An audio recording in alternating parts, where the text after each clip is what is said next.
Tingnan natin. Nandun. Asan ba? Uy, marami po mga deboto sa labas ng simbahan.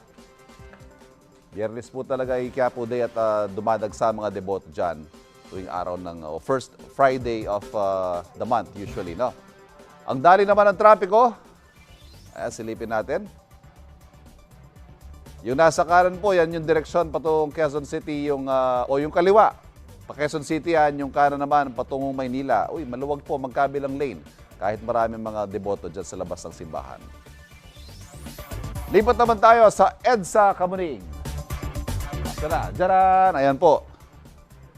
Medyo may espasyo pa, yung southbound lane natin. Moving pa po sa mga oras na ito. Yan, yung papuntang Makati, Central Business District, papuntang Ortigas, yan. Moving pa naman, may volume pero moving pa. Yung kaliwa naman po, papuntang Monumento, may volume din pero mabilis ang daloy sa mga oras na ito.